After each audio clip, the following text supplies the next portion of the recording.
The story of modern nuclear power begins in the final days of World War II. By 1945, the war had already devastated much of Europe and Asia, and millions of lives had been lost. Yet despite the destruction, the conflict was still continuing in the Pacific, where Japan was fighting against the advancing forces of the United States and its allies. It was during this moment of extreme tension that a revolutionary and terrifying scientific achievement changed the course of history forever. During the war, American scientists had been working on a secret research program known as the Manhattan Project. This massive effort brought together some of the world's most brilliant physicists, engineers, and military planners. Their goal was to harness the power of nuclear fission, a process in which the nucleus of an atom splits apart, releasing an enormous amount of energy. What they ultimately created was the first atomic bomb, a weapon unlike anything humanity had ever seen before. On August 6, 1945, the United States dropped the first atomic bomb on the city of Hiroshima. In a matter of seconds, the explosion destroyed much of the city.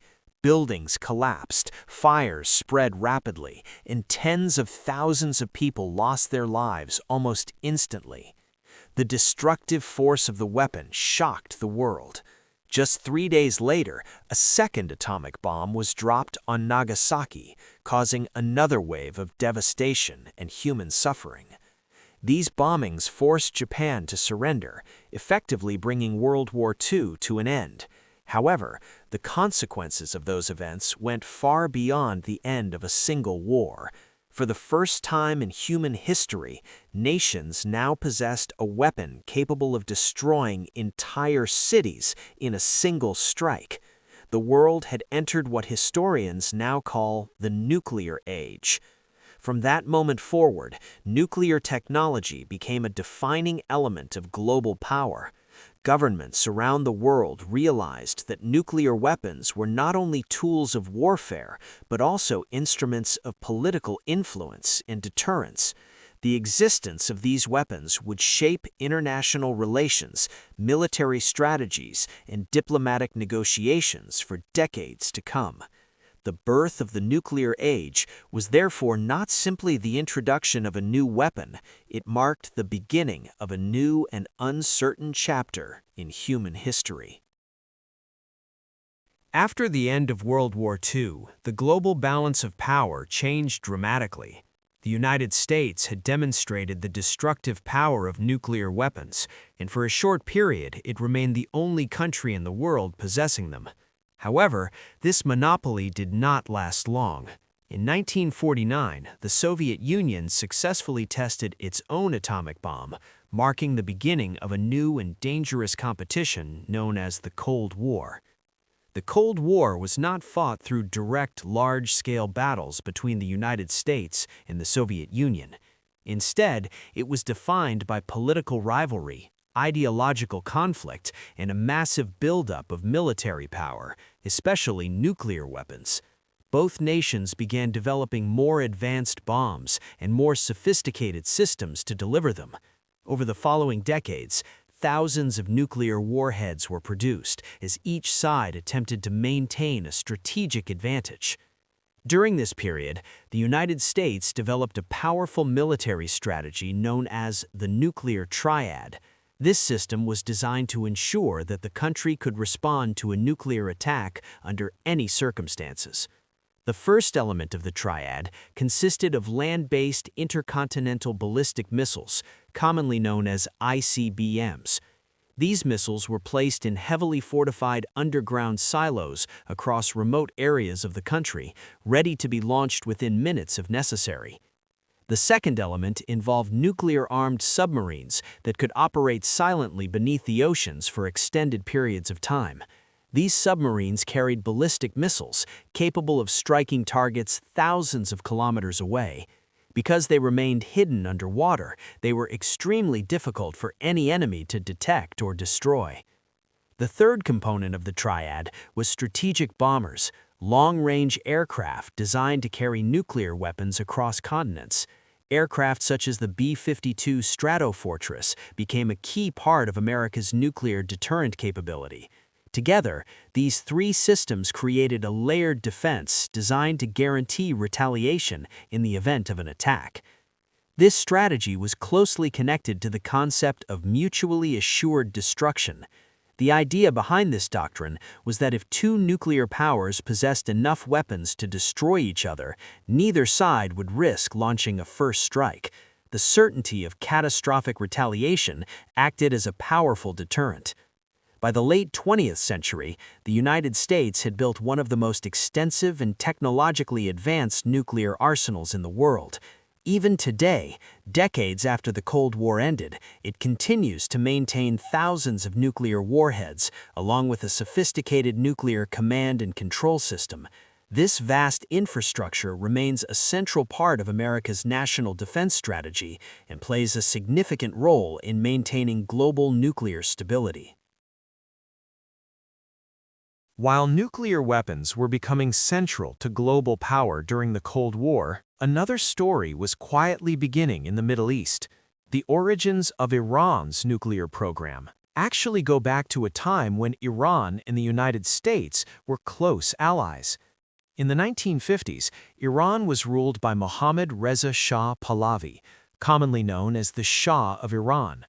During his reign, the country was pursuing rapid modernization and technological development. The Shah believed that nuclear technology would play an important role in Iran's future, particularly in areas such as scientific research, medicine, and energy production. At that time, the United States was promoting a global initiative known as Atoms for Peace. Announced by U.S. President Dwight D. Eisenhower in 1953, the program aimed to share nuclear technology with allied countries for peaceful purposes. The goal was to encourage scientific cooperation while also preventing the spread of nuclear weapons. Through this initiative, Iran received technical assistance and training for its nuclear scientists. One of the most significant developments was the establishment of a nuclear research reactor at the Tehran Nuclear Research Center in Tehran. This reactor was supplied with enriched uranium and became a center for nuclear research and education in Iran. During the 1960s and 1970s, Iran's nuclear ambitions continued to expand. The Shah's government planned to build several nuclear power plants to meet the country's growing energy demands.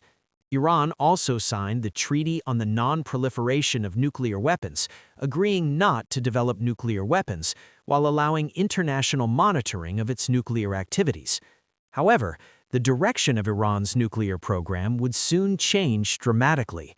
In 1979, a major political transformation took place in the country known as the Iranian Revolution. The revolution overthrew the Shah's government and replaced it with a new Islamic political system. This event not only reshaped Iran's domestic politics, but also transformed its relationship with the United States and much of the Western world. The cooperation that had once existed in the field of nuclear technology suddenly came to an end. From that moment forward, Iran's nuclear program became surrounded by suspicion, political tension, and international debate, setting the stage for one of the most complex nuclear controversies of the modern era. By the late 1970s, Iran was experiencing deep political and social unrest. Although Mohammad Reza Shah Pahlavi had pursued modernization and economic growth, many Iranians were dissatisfied with his rule. Critics accused his government of corruption, political repression, and excessive dependence on Western powers, particularly the United States. Over time, protests and demonstrations spread across the country, uniting various political groups, religious leaders, and ordinary citizens who demanded major changes. These tensions eventually led to one of the most significant political events in modern Middle Eastern history, the Iranian Revolution of 1979. Massive protests forced the Shah to leave the country, ending decades of monarchical rule. Soon afterward, the revolutionary movement, led by the cleric Ruhollah Khomeini, established a new Islamic republic. This transformation fundamentally reshaped Iran's political system and its relationship with the rest of the world. The revolution dramatically changed the dynamics between Iran and the United States. What had once been a close alliance quickly turned into a deep and bitter rivalry. The situation escalated further during the Iran hostage crisis later that same year. In November 1979, Iranian students stormed the American embassy in Tehran and took dozens of American diplomats and staff members hostage. The crisis lasted for more than a year and severely damaged diplomatic relations between the two countries. As tensions grew, cooperation between Iran and Western nations in many areas, including nuclear technology, came to a halt. Several international companies that had been helping build nuclear power plants in Iran withdrew from their projects. Many Western governments also began imposing restrictions and sanctions that affected Iran's economy and technological development. In the years that followed, Iran's nuclear program became increasingly controversial. Some international observers feared that the country might eventually try to develop nuclear weapons, while Iranian officials consistently maintained that their nuclear activities were intended for peaceful purposes, such as energy production and scientific research. The Iranian Revolution therefore marked a turning point not only in Iran's domestic politics, but also in the global debate surrounding its nuclear ambitions. From that moment onward, Iran's nuclear program was no longer simply a technological project. It became a central issue in international diplomacy, security concerns, and geopolitical tensions that continue to influence world politics today.